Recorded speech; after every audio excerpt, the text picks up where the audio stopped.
What's going on, Jerome's? Your Minnesota Vikings saved the season by beating the Niners on Monday night, and after they whipped the Packers' ass on Sunday, the Vikings will get to 4-4, wanting some more, and hopefully be buyers at the NFL trade deadline, because who in the NFC scares you? Vikings going to go on a long-ass winning streak, and General Manager adofo-mensah, he ain't scared about making big-time trades. Look at the Hockenson deal, etc., and I do think that the Vikings should just shove all their chips in. Again, one time. What's the main weakness on this team right now? The defensive line. We need to get back to having the meats. And with the Tennessee Titans signaling no mas, and they're trading everyone, basically. Kevin Byard had gone to the Eagles. Sounds like Derrick Henry's going to go to the Ravens. And the Vikings should make a move for all-pro defensive tackle Jeffery Simmons, because that's where the Vikings are soft right now. Marshmallowy, and Jeffery Simmons would be that dude. Vikings, Kwesi, Kevin O'Connell, Flores got a close-up look at him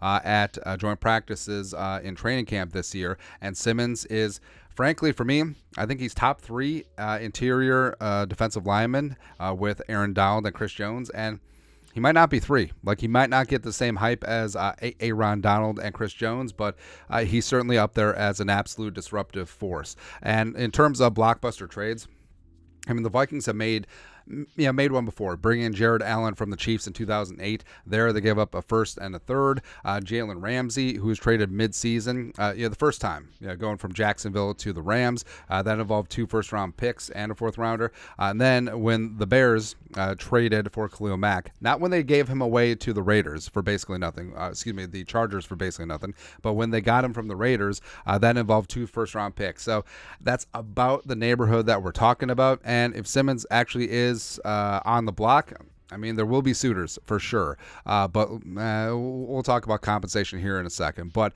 Jeffery Simmons, he's a monster, man. 26 years young, 6'4", 305, the pride of Mississippi State. Go Bulldogs. I need more cowbell. That doesn't make any sense, though. I never understood. I understand, like, it's rural in Starkville, but why do the Bulldogs have cowbells? Doesn't make sense. But so Jeffery Simmons had a fantastic career at Mississippi State. He was going to be a very high first-round pick, but tore his ACL in the draft process. Still went number 19 overall to Tennessee. Yes, 1 spot behind Garrett Bradbury. No problem. Although Bradbury's panned out, man. 2-time Pro Bowler, 2-time second-team All-Pro. Again, behind Aaron Donald and Chris Jones over the last 2 seasons. 23 and a half career sacks, 201 career pressures, and just absolutely gets after it. He's a rare combination of size and strength. Nearly always wins the leverage battle, is an absolute problem. Can beat double teams, quick first step, can fill a gap, can play that 3-tech-2, can't be moved, and plays all along the defensive line. You don't know where he's going to line up. He can play 0-tech, 1-tech, 3-tech, 4-tech, 5-tech. I don't care tech. He could probably play edge rusher if you really needed him to. And he's a little bit raw coming into the league, but had all the physical tools in the world, and he's really developed into one of the more mature and absolutely disruptive forces along the defensive line. And a big problem right now is his contract. So he did sign a 4-year, $94 million deal, which makes him the 3rd highest paid defensive lineman behind Aaron Donald and Quentin Williams. Now, here's a big part of it. $24 million of his $94 million deal was a signing bonus.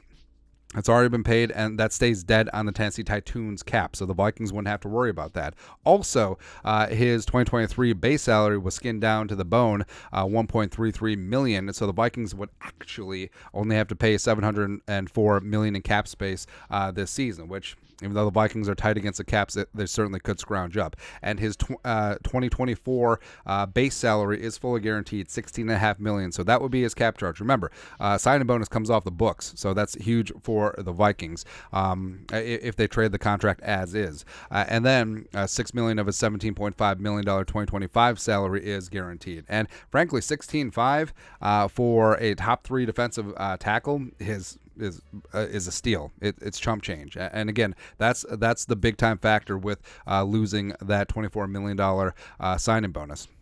Also, you have one of the best defensive linemen in his freaking prime. Basically, you're getting prime Kevin Williams and just plopping him on this team. It's beautiful, man. In terms of draft compensation, so again, going back to the blockbuster trades, like we're looking in the neighborhood of 2-1s. We're looking in the neighborhood of 1st and a 3rd, but I'm not keen on giving up the 1st this year, because one of the Vikings' main things they need to address is defensive line.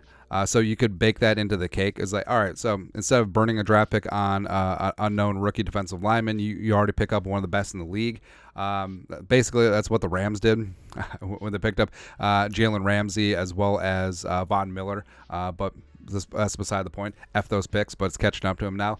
But if you make this trade, I don't want to include the 2024 first rounder. I would prefer to use that on a quarterback, and then I would be okay using that second rounder this year, and I would be okay using that 2025 first rounder, which ideally is going to be at the back end of the pack anyway. And if you have to include some change, that's perfectly fine. So that's the offer. If I was Kwesi, I would make to Rand Carthon, hey, 2024 second rounder, 2025 first rounder, and then go from there. And then spend your first rounder on a quarterback, and you already check the boxes of two of the needs that you have going into the offseason of quarterback of the future, freaking defensive lineman, and you're good to go there, man. And the Vikings D-line, I mean, they can't generate their own pass rush. I mean, the Vikings are very inefficient in terms of pass rush, even though they're the top blitzing team in the league outside Danielle Hunter and to a degree Harrison Smith. But having Simmons in the middle, a guy that can beat double teams, a guy that's going to draw double teams, a guy that can blow up a gap and get his own pass rush, that's going to allow the Vikings to drop more in coverage. And as we've seen in the stats, when the Vikings do drop 8, that's pretty damn amazing. And Simmons is very adept at getting a pass rush even when there's only 3. So Simmons would automatically transform the Vikings front 7. I think he would catapult the Vikings defense into one of the best units in the league. And frankly, I think this would be the type of blockbuster move that dead serious teams make, because not only is the window open this year, but with Simmons, and ideally you keep a guy like Danielle Hunter, the window would be open for the next couple of years in terms of this defense being Super Bowl caliber, especially if Flores does stick around for another year or two, even though he's probably going to get some head coaching interest. And if Kwesi pulled this thing off, he'd be the Quest father. But dream big. Hey, if you can't get Derek Brown, if you can't get Patrick Surtain II, if you can't get Jalen,